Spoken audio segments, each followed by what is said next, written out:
Hello everyone, this is Reshma from English House, and in this video we'll be talking about the usages of for and to. To എന്ന് പറഞ്ഞ വാക്കിന് സാധാരണ 3 usages ആണുള്ളത്. And the first one is to show movement, direction or destination. അതായത് ഒന്നുകിൽ ഒരു സ്ഥലം അല്ലെങ്കിൽ ഒരു ദിശയെ പറ്റി സംസാരിക്കുമ്പോൾ നമുക്ക് യൂസ് ചെയ്യാം. For example, we should walk to the park. കണ്ടോ, ഒരു ഡെസ്റ്റിനേഷൻ കാണിക്കുകയാണ് പാർക്ക് എന്നുള്ളത്. So we should walk to the park. അല്ലെങ്കിൽ they are dancing to the song.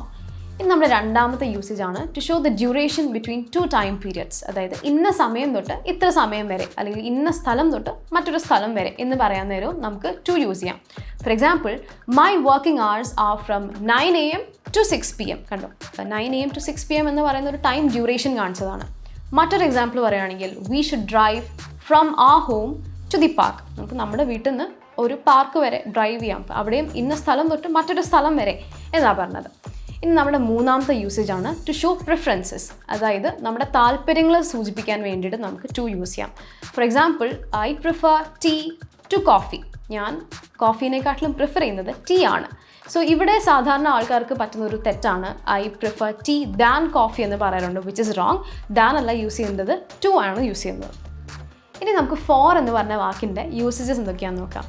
The first one is when you're doing something for someone. ഒരു ആൾക്ക് വേണ്ടി നമ്മൾ എന്തെങ്കിലും ഒരു കാര്യം ചെയ്യുമ്പോൾ, അല്ലെങ്കിൽ ഒരു വസ്തുവിന് വേണ്ടി നമ്മൾ എന്തെങ്കിലും ഒരു കാര്യം ചെയ്യുമ്പോഴും നമുക്ക് ഫോർ ഉപയോഗിക്കാൻ പറ്റും. ഒരു എക്സാമ്പിൾ പറയുകയാണെങ്കിൽ, I Drew this picture for you. നിങ്ങൾക്ക് വേണ്ടിയിട്ട് ഞാനൊരു പടം വരച്ചു.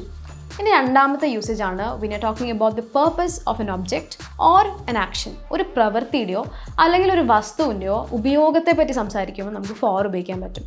ഒരു എക്സാമ്പിൾ പറയുകയാണെങ്കിൽ, this button is used for turning on the machine. അല്ലെങ്കിൽ I use this pen for writing my diary. അപ്പോൾ ഈ രണ്ട് സ്ഥലവും നിങ്ങളൊന്ന് ശ്രദ്ധിച്ചു കഴിഞ്ഞാൽ മനസ്സിലാവും ഫോറിന് ശേഷം നമ്മൾ ING ഫോം ഉപയോഗിക്കുന്നത്, ഫോർ ടേണിങ് അല്ലെങ്കിൽ ഫോർ റൈറ്റിംഗ് എന്നൊക്കെ പറഞ്ഞു അല്ലേ.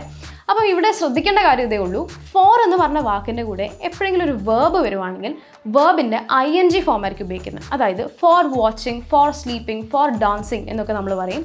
പകരം ടു ഉപയോഗിക്കുവാണെങ്കിൽ to watch, to sleep, to dance എന്നൊക്കെ ആയിരിക്കും പറയാറുള്ളത്. ഇനി നമ്മുടെ മൂന്നാമത്തെ യൂസേജ് ആണ് when you're talking about the benefit of something. എന്തെങ്കിലും ഒരു വസ്തുവിൻ്റെ ഉപയോഗത്തെ പറ്റി പറയുമ്പോൾ അല്ലെങ്കിൽ ഉപകാരത്തെ പറ്റി പറയുമ്പോൾ നമുക്ക് ഫോർ ഉപയോഗിക്കാൻ പറ്റും. ഒരു എക്സാമ്പിൾ പറയുകയാണെങ്കിൽ, greens are good for your health. Vegetables ഒക്കെ നമ്മുടെ ഹെൽത്തിന് നല്ലതാണ്. അപ്പോൾ ഇതിൻ്റെ ഒരു ബെനിഫിറ്റ് ആണ് പറഞ്ഞത്. ഇനി നമ്മുടെ മൂന്നാമത്തെ യൂസേജ് ആണ് when you're talking about duration of time. അതായത് ഇത്ര സമയം എടുത്തു അല്ലെങ്കിൽ സമയത്തിനെ പറ്റി സംസാരിക്കാൻ നേരം നമുക്ക് ഫോർ ഉപയോഗിക്കാൻ പറ്റും. ഒരു എക്സാമ്പിൾ പറയുകയാണെങ്കിൽ, I have been driving for 2 hours.